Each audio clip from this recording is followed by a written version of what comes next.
ഞാൻ പറയുന്നു സയൻസിന്റെ 100-1 സാധ്യതകൾ നമുക്ക് ബാക്കിയുള്ള ബ്രാഞ്ചസിന് നമുക്ക് പറയാൻ പറ്റില്ല. ഹായ്, മുത്തുക്കാസാണ്.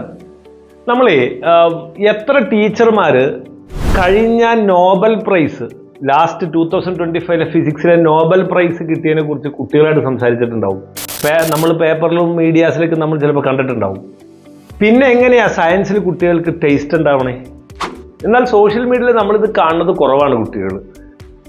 എന്നാലല്ലേ കുട്ടികൾക്ക് സയന്റിസ്റ്റ് ആവണം, അല്ലെങ്കിൽ സയന്റിസ്റ്റ് എന്താണ്, സയൻസ് എന്താണെന്നുള്ള റിലേഷൻ വരുള്ളൂ. നിങ്ങൾക്കറിയോ, ഇത്തവണത്തെ നോബൽ പ്രൈസ് ക്വാണ്ടം കമ്പ്യൂട്ടിംഗ് എന്ന് പറയുന്ന ആ ഏരിയയിലേക്ക് നയിച്ച വലിയ കണ്ടുപിടുത്തം, ക്വാണ്ടം മെക്കാനിക്സിലെ വലിയ കണ്ടുപിടുത്തം നടത്തിയവർക്കാണ് ഇത്തവണത്തെ നോബൽ പ്രൈസ് കിട്ടിയത്. അവരുടെ 1980s ആ എറയിലാണ് അവരുടെ കണ്ടുപിടുത്തവും കാര്യങ്ങളൊക്കെ. ഇപ്പൊ അവർക്ക് ശരിക്കും വയസ്സായി, നമ്മൾ നോക്കിയാൽ കാണാൻ പറ്റും.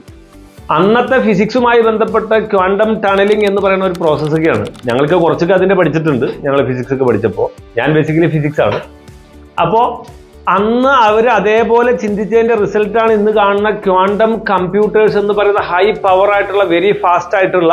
അപ്പോൾ കുറെ അതിന്റെ അവൈലബിൾ ആണ്. ഇനി പുതിയ അതിന്റെ ടെക്നോളജി വരുന്നതിന് നമ്മൾ കാണാൻ പോകുന്നതേ ഉള്ളൂ. അപ്പൊ കുട്ടികളെ യഥാർത്ഥത്തിൽ എങ്ങനെ അങ്ങനെ ആക്കും, എങ്ങനെ കുട്ടികളെ തിങ്ക് ലൈക്ക് സയന്റിസ്റ്റ് എന്ന് പറഞ്ഞാൽ അവര് ഇപ്പോഴേ ചെറിയ ചെറിയ സയന്റിസ്റ്റുകളുടെ കഥകള് സയന്റിസ്റ്റുകളെ കുറിച്ച് പറഞ്ഞു കൊടുത്തുകൊണ്ടിരിക്കണം.